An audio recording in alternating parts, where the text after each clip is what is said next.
Hello everyone, welcome back to my channel. आप सभी लोगों का स्वागत है मेरे चैनल पर। तो आज इस वक्त बज रहे हैं 7:30 और 11:15 बजे की मेरी बस है और मैं आपको बता देता हूँ कि मैं जा रहा हूँ एक सोलो ट्रिप पे। जी हाँ, मैं जा रहा हूँ वृंदावन और पहली बार मैं अकेला जा रहा हूँ वृंदावन। इससे पहले मैं 2 बार जा चुका हूँ फैमिली के साथ। थोड़ा बहुत घबराहट है और बस मैंने ऑलरेडी बुक कर ली थी। इससे पहले 2 बार कैंसिल हो चुका था, लेकिन फाइनली मैंने बस बुक की है और मैं जा रहा हूँ हिम्मत करके। और मैं आपको सामान दिखा देता हूँ मेरा। तो ये मेरा कुछ सामान है जिसमें है ये बैग, एक छोटा कमर वाला बैग, और ये कुछ सामान मैं लेकर के जा रहा हूँ। ज़्यादा सामान नहीं है। एक्चुअली मैंने धर्मशाला बुक करने की सोची थी, लेकिन ऑनलाइन सब बोल रहे हैं कि फ्रॉड होता है, ऐसा होता है, तो मुझे बिल्कुल अंदाज़ा नहीं है। वहाँ जा करके पता चलेगा। हो सका तो आपको पूरी ट्रिप में दिखाऊंगा। देखते हैं क्या होता है। बाकी सब मैंने ठाकुर जी पे छोड़ दिया, जैसी उनकी मर्ज़ी। लेकिन मैं बहुत लकी हूँ कि मैं वृंदावन आ रहा हूँ।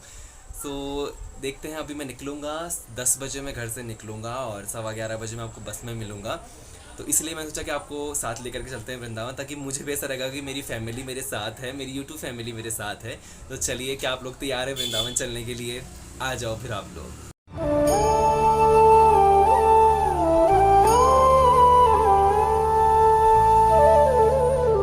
वो थोड़ी घबराहट इसलिए क्योंकि 7 सालों में पहली बार ऐसा हो रहा है कि मैं ठाकुर जी की सेवा मम्मी को ही देकर जा रहा हूँ घर पे।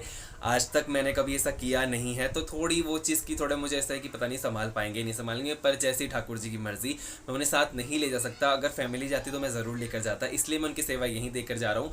सब कुछ मैंने बता दिया है मेरी सिस्टर और मम्मा को, कि फ़ोटोज़ भी दे दिए, वीडियोज़ भी दे दिए हैं कि ऐसे ऐसे संभालना है। ज़्यादा मुश्किल नहीं है, कोई पहाड़ तोड़ने जितना मुश्किल नहीं है। जैसे बच्चों को संभालते हैं वैसे इनको संभाला जाता है। तो इनकी सेवा यहीं दे करके मैं निकलने वाला हूँ वहाँ के लिए। ये देखिए, भोग मैंने लगा दिया है इनके।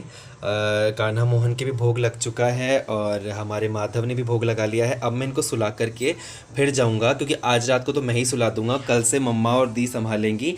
इसलिए मैं चाह रहा हूँ कि आज तो मैं सुला दूँ। तो मैं इनको सुलाने के बाद आपसे मिलता हूँ। मौसम इतना ज़्यादा ख़राब हो रहा है कि कुछ कह नहीं सकते। आप पर्दों की हालत देख सकते हैं, मतलब ओवर ही लहलहा रहे हैं। बाहर का मौसम मैं दिखा देता हूँ। ये देखो, आपको बारिश की आवाज़ आ रही होगी। अब घर वालों का थोड़ा सा दिमाग डगमगा रहा है कि भेजें या ना भेजें। देखते हैं क्या होता है। पता नहीं, मौसम अभी बहुत ज़्यादा ख़राब हो रहा है, तो आई होप कि जल्दी सही हो जाए, वरना मेरा तो कैंसिल कर देंगे घर वाले।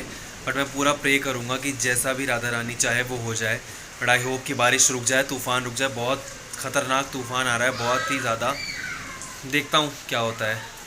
Good morning everyone. अभी बज रहे हैं सुबह के 6:30 और मैं अब निकलूँगा, क्योंकि कल तूफ़ान इतना तेज़ था कि मुझे अपना ड्रॉप करना पड़ा प्लान और अगले दिन पोस्टपोन करना पड़ा सुबह। तो अभी मैं डायरेक्टली जा करके बस बुक करूँगा। और मैंने रिफ़ंड की ट्राई किया कैंसिल करके, तो रिफ़ंड मुझे नहीं मिला। तो मेरे गए 350 रुपये जितने मैंने लगाए थे।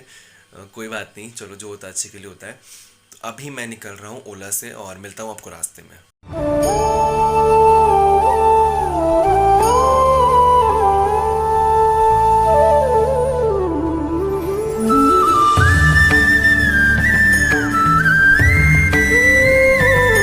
तो ये मैंने बस ली थी मथुरा स्टैंड तक की, लेकिन मैं एडवाइस दूंगा कि अगर आप बस से जा रहे हो तो 1-2 घंटे एक्स्ट्रा लेकर जाना, क्योंकि मेरे बस का टाइम था दोपहर के 12:15, लेकिन पहुंचने में मुझे इन्होंने 2:30 बजा दिए। तो भरतपुर स्टैंड आने के बाद इन्होंने हमें हमारी प्राइवेट बस से उतार करके एक सरकारी बस में बैठा दिया, लेकिन खुशी की बात ये थी कि वो बस भी खाली थी, इसलिए मुझे आराम से सीट मिल गई। और यहाँ से मथुरा की दूरी 1 घंटे बता रहा था। ये देख लीजिए, ये पूरी बस है। और इन लोगों की पर्चियों का तो क्या ही कहना। ये हर बस स्टैंड पे आपको मिल जाएंगे और आपकी गोदी में एक पर्ची रख करके चले जाएंगे। उसके बाद आने के बाद आपसे पैसे लेकर के जाएंगे। तो मुझे उतरना था मथुरा न्यू बस स्टैंड, लेकिन उसने मुझे 500 मीटर पहले ही उतार दिया। तो मैंने सोचा कि क्यों ना पैदल चल के मथुरा की खूबसूरती को करीब से देखा जाए। और मैं चाहता तो आपको रियल वॉइस सुना सकता था, लेकिन गाड़ियों की आवाज़ इतनी ज़्यादा आ रही थी कि मेरी आवाज़ सुनाई नहीं दे रही थी। तो मैं चल दिया पैदल पैदल अटल्ला चुंगी के लिए अपनी गाड़ी ढूंढने। और यहाँ आने के बाद मैंने एक चीज़ महसूस की कि कोई भी इस शहर में अनजान नहीं लगता, सब अपने ही घर के लगते हैं। इसलिए श्री जी की कृपा से अगर आप आना चाहते हैं तो ज़रूर आ जाइए। सब आगे से व्यवस्था वो खुद कर देंगी।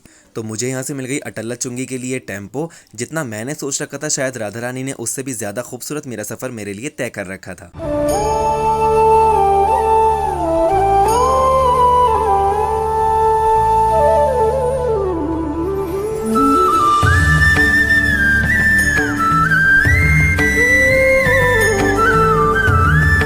तो आधे घंटे का सफ़र तय करके मैंने ली एक ई रिक्शा जो कि मुझे इस्कॉन टेम्पल उतार रहा था, लेकिन 15 मिनट तक भी ई रिक्शा नहीं चली और ड्राइवर ने बहुत ही प्यार से कहा कि प्लीज़ आप दूसरे में जा कर के बैठ जाइए। तो मैं बैठ गया उसके अंदर और उसने मुझे 10 रुपये ले करके सीधा उतार दिया इस्कॉन टेम्पल के पास।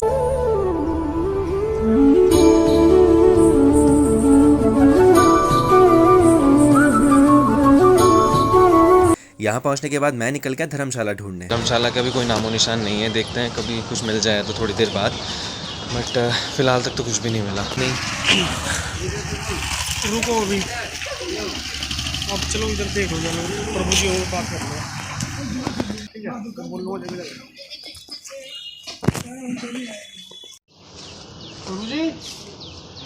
उन्होंने भी मेरे लिए बहुत ट्राई किया लेकिन फिर भी रूम नहीं मिला, तो इस तरह से मैं चल दिया दूसरी तरफ रूम ढूंढने के लिए। तो कम से कम 5 से 6 धर्मशाला ढूंढने के बाद भी मुझे रूम कहीं नहीं मिला, और जो मिल रहे थे उनकी रेंज बहुत ज़्यादा हाई थी, कोई 1400 कोई 1500, और इतने का तो मेरा पूरा ट्रिप का भी बजट नहीं था। निराशा ही हाथ लगी, कोई रूम खाली नहीं है, एक ही मिला है।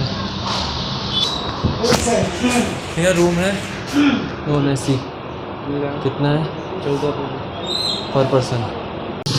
यहाँ गलियों में देखता हूँ कहीं भैया रूम है, तेरे प्राइस बता दो। देखिए आप बोलेगा 2200 रुपये, और पर डे का कितना है? 1500 रुपये पर डे। दुनिया भर का ढूंढने के बाद मुझे ये रूम मिला है। मैं आपको रूम दिखा देता हूँ अभी। तो ये है किसी हनुमान जी के मंदिर के अंदर है। उन्होंने कहा कि फ्राइडे सैटरडे संडे को एक्चुअली ज़्यादा महंगे मिलते हैं रूम, तो इसीलिए महंगा मिला है नॉर्मल डेज से, और कल तो बहुत ज़्यादा भीड़ होगी। तो मैंने कल 10 बजे तक के लिए लिया है रूम, उसके बाद मैं निकल जाऊँगा। तो आपको रूम दिखा देता हूँ। इतना कोई वो नहीं है, बड़ा नॉर्मल रूम है, बट ठीक है, एक इंसान के हिसाब से बहुत है। मैं आपको रूम दिखा देता हूँ। तो ये आप रूम की हालत देख सकते हैं। मुझे पता है कि ये कुछ लोगों को बिल्कुल पसंद नहीं आएगा, लेकिन एक चीज़ जब मैंने पहले ही बोली हुई है कि श्री जी यानी हमारी राधा रानी हमें चाहे झोपड़ियों में रखे चाहे महलों में, मैं वृंदावन में हूँ, इससे बड़ी बात मेरे लिए और कुछ नहीं हो सकती, और इससे बड़ी खुशी मेरे लिए और कुछ नहीं हो सकती। मुझे मिल गया, बस काफ़ी है। अभी ज़्यादा से ज़्यादा थोड़ी देर रेस्ट करके मैं यहाँ से निकलूँगा और फिर जाऊँगा मैं दर्शन करने के लिए, और आपको दर्शन दिखाता हूँ मैं किस किस की करने वाला हूँ। तो इसीलिए मैं अभी फटाफट से थोड़ा रेस्ट करता हूँ, रेडी होने के बाद आपको मिलता हूँ कि मैं क्या पहन के जाऊँगा। राधे राधे।